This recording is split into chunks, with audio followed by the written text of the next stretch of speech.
الأستاذ محمد شرقاوي ناقدنا الرياضي الكبير. السلام عليكم ورحمة الله وبركاته. وعليكم السلام ورحمة الله. ازيك يا أستاذ عبد الناصر؟ تحياتي ليك وتحياتي لكل مشاهدينك الكرام. فعلا هو في أخطاء تحكيمية. يا باشا بعد إذنك ما تخطفنيش. أنت كاتب قاعد تدافع بقوة وبتقول ما نذبحش التحكيم. تحكيم ايه اللي ما نذبحوش يا أستاذ شرقاوي؟ لا، ما أنا هقول لك، ما أنت لو ذبحت التحكيم مين اللي هيحكم لك يا أستاذ عبد الناصر؟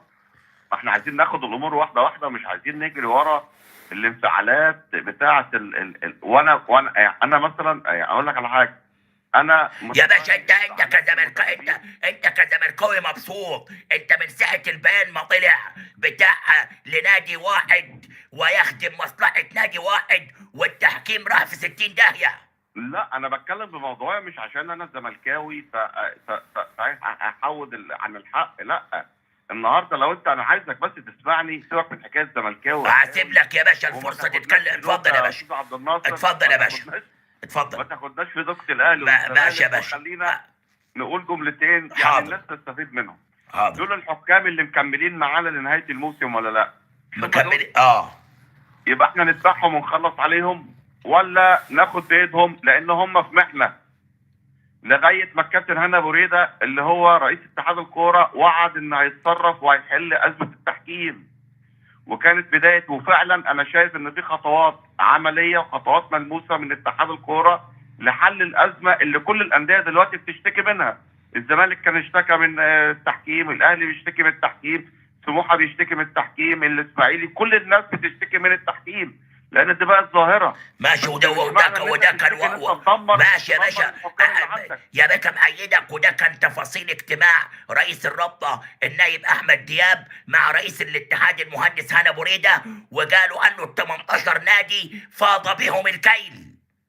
هاي بس في النهايه ندي اتحاد الكوره والكابتن هاني ابو ريده نديله الفرصه والوقت ان هو يحل الموضوع. ما هو الراجل مش معاه زرار هيدوس على الزرار يحل لك كل اخطاء التحكيم. مأيدك. يعني القصه محتاجه وقت. الراجل دلوقتي اول ما جه دفع مستحقات الحكام كلها المتاخره ودفع كل حاجه عشان يريح الناس نفسيا، ما يبقاش عندهم حجه ان انت ما فيش مستحقات، وزود لهم كمان بدلات الفلوس اللي بياخدوها بالنسبه للمباريات. فالراجل عمل جزء من الهوم ورك بتاعه، فاضل التعاقد مع خبير اجنبي، مش كده ولا ايه؟ وزيد يا باشا. ماشي.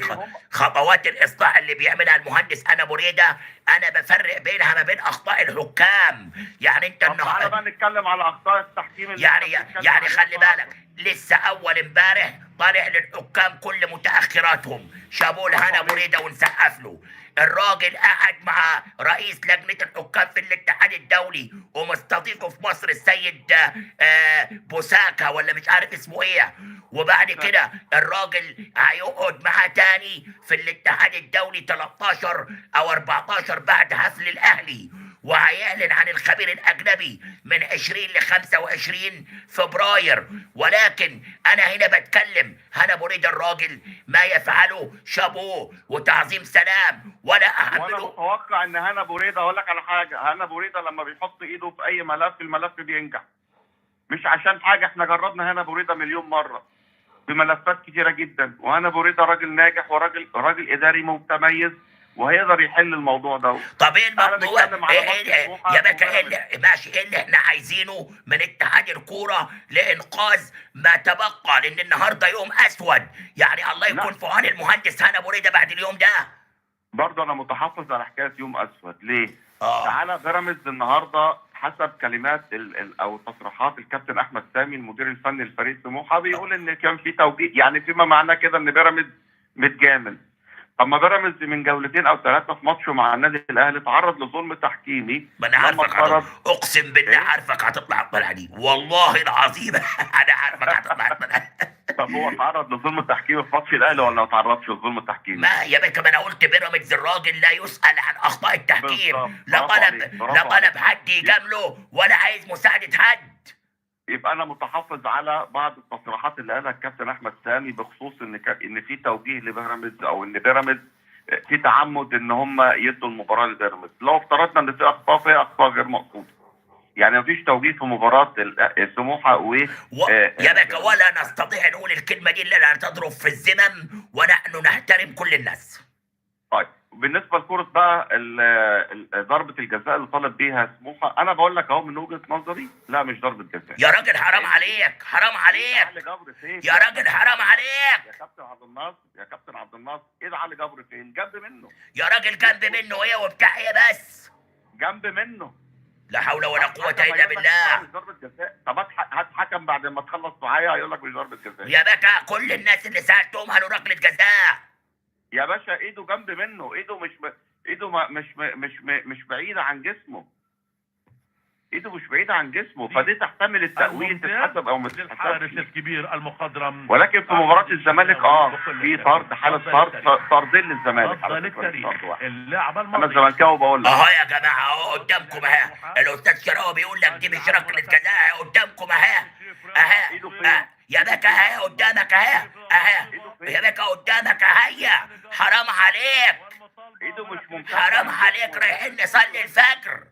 ايده في متناول جسمه يا عبد الناصر. يا راجل يا راجل، لا اله الا الله. هيوطي دراعه فين؟ هيوطي دراعه فين؟ في ماتش بقى الاسماعيلي والزمالك، الاسماعيلي ملوش ضربة جزاء لان مدافع الزمالك وقع على الارض وهو الكرة اللي بيلعب الكرة، وبالتالي ده ما بتتحسبش ضربة جزاء. يا وراجع ورايا يا اي باشا العالم العربي كله قال لك في مشهد غريب اللي هو إيه؟ وسيناريو غريب، حكم يلغي ركلة جزاء غريبة. الزمالك؟ ايوه في مباراة بيراميدز وسموحة. لا بتكلم على الزمالك كل يا باشا انا بتكلم دلوقتي، ما رحتش للزمالك والاسماعيلي معاك. لا بيراميدز وسموحه، السموحه مالوش ضربه خلصت جزاء. معاه في المباراة. انا بقول لك وجهه نظري. مش عارف والله. انا بجيبها لك تاني يا باشا. هات. انا بجيبها لك تاني يا باشا. يا باشا انا بجيبها لك تاني اهي. ويعني يا راجل ده الكل اجمع يا راجل على اللعبه يا راجل. الكل اجمع، وبعد كده يعني حتى المخرج ما اداش حقها في الاداء في الاذاعه، والكره مفروده. انا بقول لك ايد المدافع فين؟ انا بكلمك في دي. ما هو لو ايده بعيده عن جسمه ماشي تبقى ضربه جزاء. هو ده الفيصل في الموضوع، عشان كده تلاقي الحكم قالها من وجهه نظره. يا استاذ محمد يعني حرام، يعني كده انت بتضيع مجهود سموحه. لا سموحه لعب ماتش رائع جدا جدا جدا. سموحه انا بقول لك اهو عمل اللي ما قدرش يعمله نادي الزمالك. الزمالك اتغلب 3-0 من بيراميدز، وكان بيراميدز ممكن يزود الحصيله، ولكن سموحه لغايه اخر دقيقه لعب مباراه قويه جدا، ومباراه يعني شابوه لاحمد سامي واللعيبه بتاعت نادي سموحه النهارده قدام بيراميدز كانوا اكتر من نادي بيراميدز. ولكن الاخطاء التحكيميه انا عايز اقول ان هي على الجميع. النهارده انت ممكن يتكتب لك خطا، ممكن تستفيد من خطا في الماتش. يا استاذ محمد بعد اذن حضرتك، ادي اللعبه هي قصيتها لك وانت معايا على الهوا، وكتبت لك عليها فضيحه. الايد ممدوده وحاول علي جبر ان يبعد ايده وفشل. اهو يا باشا اهي يا باشا الايد ممدوده، وفي محاوله من علي جبر ايده ممدوده انه يبعد فما قدرش. هنا مدت الايد ركله جزاء اهي قدامك اهي لو بتتفرج. بتفرج اهي يا باشا، شايف هنا ايده ممدوده يا باشا بيت في جنبه ايده ممدوده اهي. ايده جنبه ما طبيعي ايده جنبه في الوضع التشريحي بتاعه ان يبقى ايده بالشكل ده. ما في حاجه اسمها الوضع التشريحي لما بتيجي تحكم في حاجه في وضع زي كده.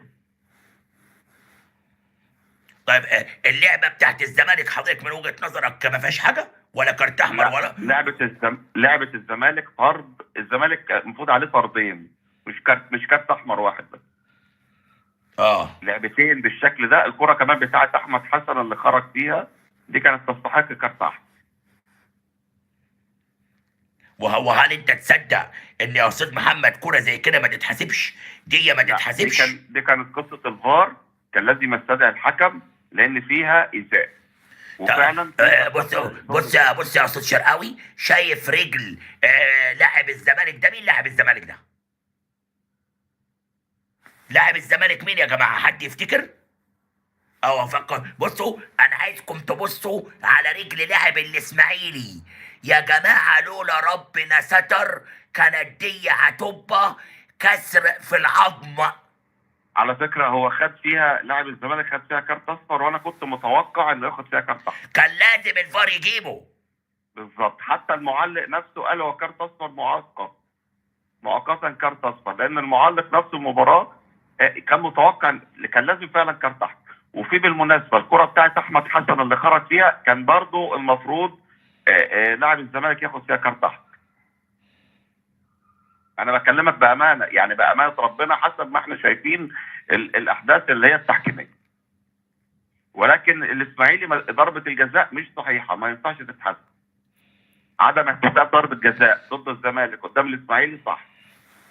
طيب ولعبه الاهلي شفتها بتاعت بتروجيت؟ لا، ضربه جزاء للاهلي. انا بكلمك بما يرضي الله. انت عادل الا ربع.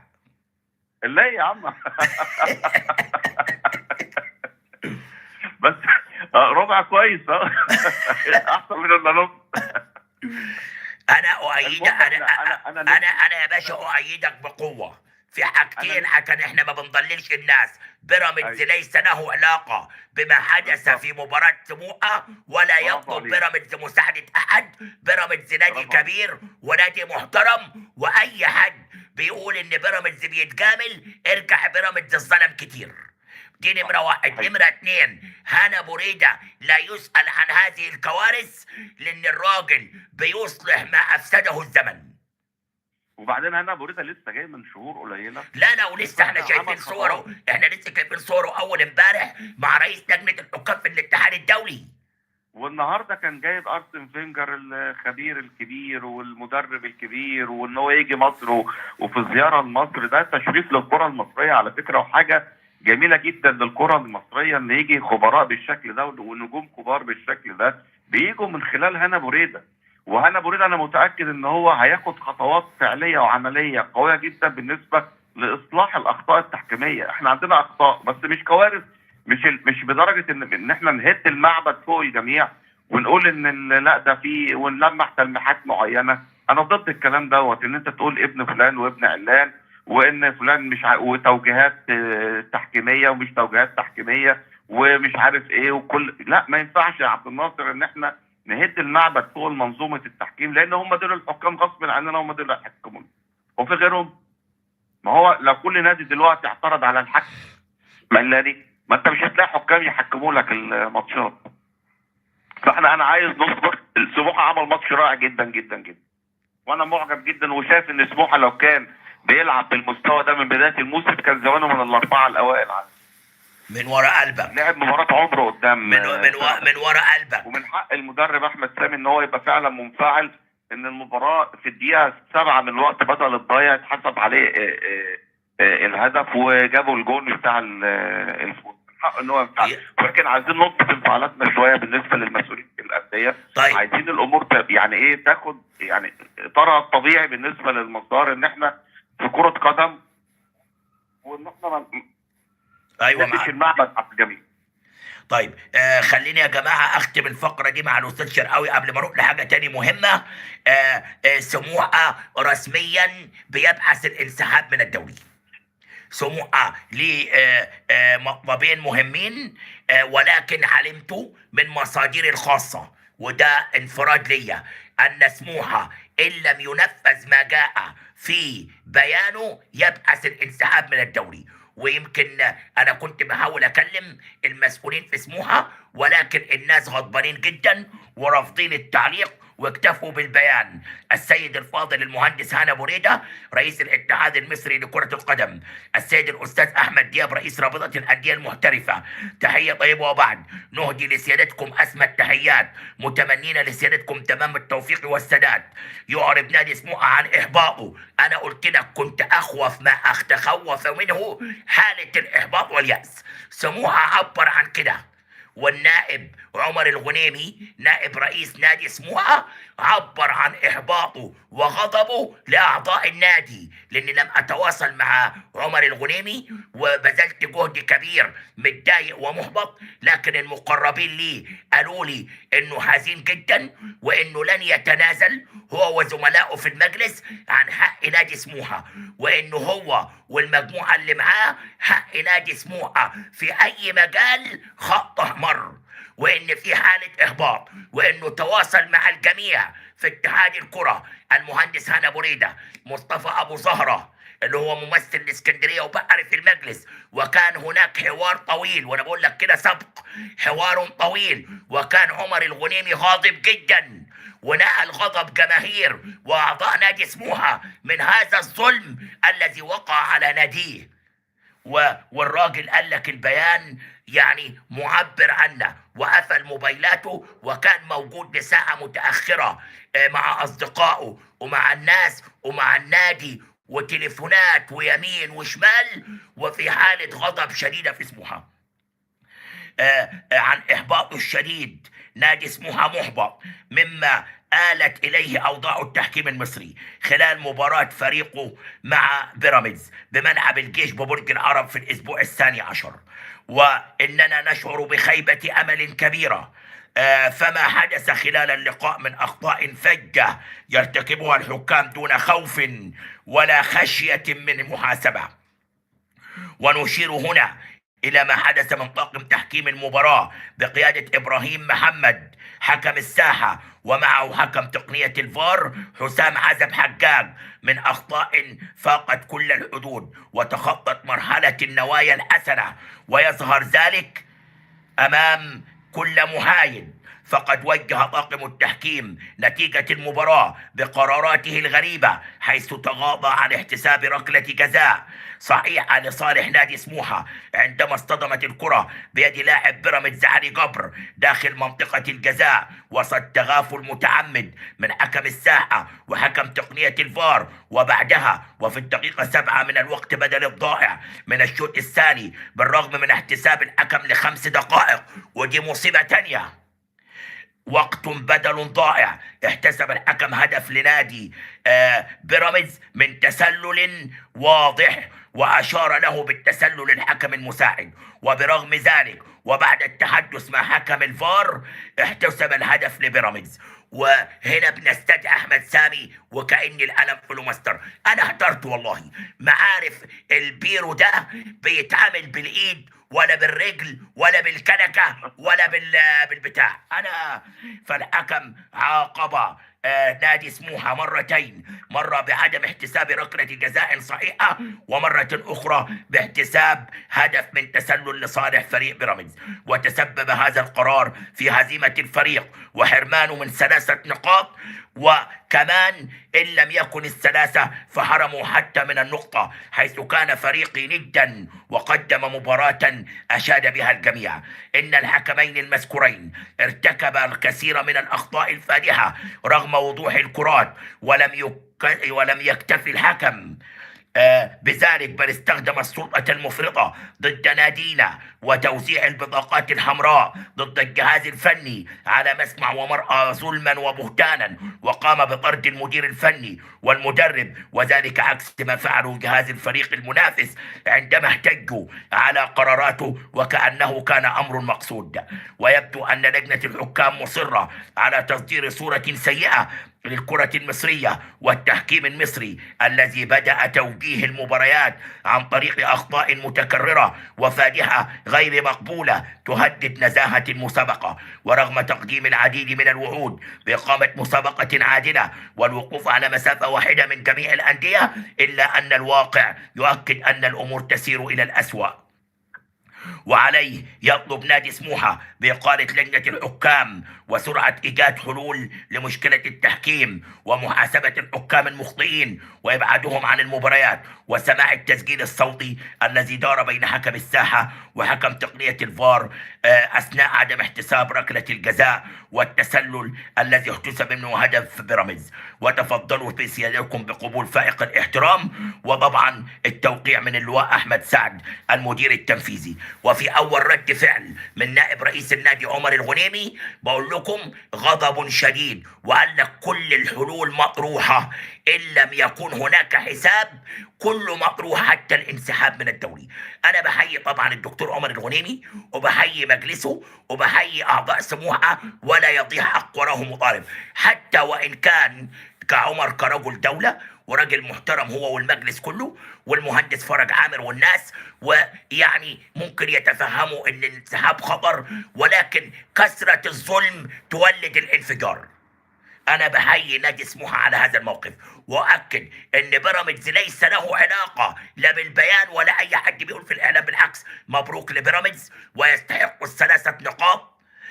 لان بدل النتيجه انتهت 1-0 يبقى ليهم 3 نقاط نقول لهم مبروك. لم يطلب احد ان يساعد احد، ولكن الاخطاء دي انت تراها متعمده، تراها غير متعمده زي الشرقاوي يمين شمال. الله يكون في عون المهندس هنا بريده، لان لابد ان يكمل مسيره الاصلاح والكل يعلق عليه امال كثيره.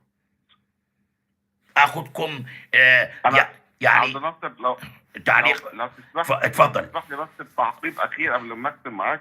يمكن الجدل بتاع الاخطاء التحكيميه دوت يخلينا نطالب المهندس خالد عبد العزيز باعاده النظر في موضوع ده موضوع تاني مهم، وهدي لك مساحه تتكلم فيه. وهبدا من اللي كتبه الكابتن احمد شوبير. كابتن احمد شوبير بعد المباراه قال يعني هل نحتاج لاعاده نظر في الفقره التحكيميه والغائها على الشاشه؟ تعليقك. بالظبط، انا فعلا بضم صوت وصوت الكابتن احمد شوبير ان لازم يتم اعاده الفقره التحكيميه ولو بضوابط يحددها برضه المجلس الاعلى للاعلام، حتى في الاستوديو التحليلي فقط، من خلال خبراء معينين ناس محددين هم اللي يتحدثوا في هذا الامر، لان واضح ان ثقافه القوانين التحكيميه مش عند الناس كلها. الاعادات والنقاشات راي العام الى حد ما، وبالتالي انا شايف ان يعني من مصلحه الراي العام في مصر ان احنا نرجع الفقره التحكيميه بضوابط محدده يحددها المجلس الاعلى للاعلام، وتبقى في توقيتات معينه في الاستوديو التحليلي، حتى لو فقط بشخصيات معينه يتم التوافق عليها لتهدئه الراي العام في اي جدل. يعني في حالات تحكيميه يعني مثلا يعني انت شايف ان الغاء الفقره التحكيميه عمل كبت في ظل كبت اعلامي في ظل هذه البيانات القويه جدا من كل الانديه؟ طبعا لان انت ممكن بتتهم الحكم بالتحيز في اي مباراه اي مسؤول، ولكن لو ما بيشوف الفقره التحليليه بتاعت التحكيم في الاستوديو التحليلي المحلل مثلا بيأيد رأي الحكم زي ما انت قلت دلوقتي. انا كلمت ناس قالوا لي مش ركلة جزاء وعلي جبر كان بيحاول ابعاد ايده. ما انا بقول لك ايه، ما ده بتبقى حالة، يعني هو المحلل التحكيمي هيطلع يشرح بقى الامور بشكل اوضح مع الامكانيات في الاستوديو بتاعه ومع الهايلايت في الاستوديو بتاعه، يقدر يوضح للرأي العام. زي انت شفت النهارده حكم مباراة الزمالك والاسماعيلي لما الاسماعيلي حب ان هو زعلان وكانوا عايزين ينسحبوا، جاب الكابتن عماد سليمان شرح له القصه بتاعه ضربه الجزاء اللي الاسماعيلي طالب بيها، وقال له لا القانون ما يسمحليش يبقى كذا، وشرح له 1 2 3 4. وخلي بالك والدوري الانجليزي هو الدوري الوحيد اللي في العالم اللي بيقول للحكم لازم تشرح الحالات للعيبه والاجهزه الفنيه، وده مخلي الدنيا وانا بتفق معاك، وده كان كلام شوبير. النهارده حكم الزمالك والاسماعيلي عمل الموقف ده وهدى غضب الجهاز الفني الاسماعيلي والكابتن عماد سليمان. خلي بالك حتى نفس المعنى النهارده قالوا عمرو اديب لما قال ماتشات الزمالك والاسماعيلي يا جماعه ومعاهم ماتش بيراميدز وسموحه مليانين مشاكل تحكيميه غريبه، لازم تجيبوا حكام اجانب. وقال لك كمان مش حكام اجانب اهو، يعني ما هو اتكلم في التحكيم اهو عمرو اديب.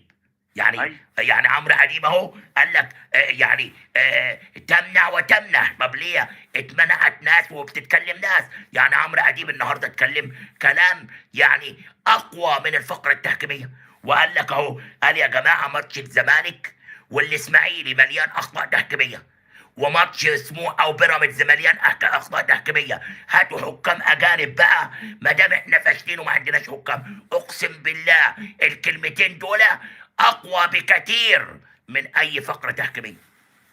ما عشان النظر كده أنا بقول لك. النظر للحكم انه قاضي، هذه نظرة كانت من لجنة ضبط الأداء الرياضي الإعلامي خاطئة، لأني أنا أثق في معالي الوزير خالد عبد العزيز، وأعلم جيدا أن الراجل بيضع قرارات لجنة الضبط التي صدرت توصياتها بقرارات من المجلس تحت الميكروسكوب. وكمان إبراهيم فايق النهاردة اتكلم في الأخطاء التحكيمية. لا انا عايز بقى حكام هم اللي يتكلموا في الاستوديو التحليلي. ما انا بايدك وبايد الكابتن شوبير. طيب الكابتن خالد الغندور عمل لايف اتشاف بالملايين عن الاخطاء التحكيميه. وكل دول الاسماء اللي ذكرتها مع احترامي الشديد ليهم ما هماش حكام. ما هو انت مانع انا بص، انا احتراما للمجلس حتى رافض ان انا اجيب حكم في اللايف، يعني احتراما للمجلس والقرارات المجلس الاعلى للاعلام.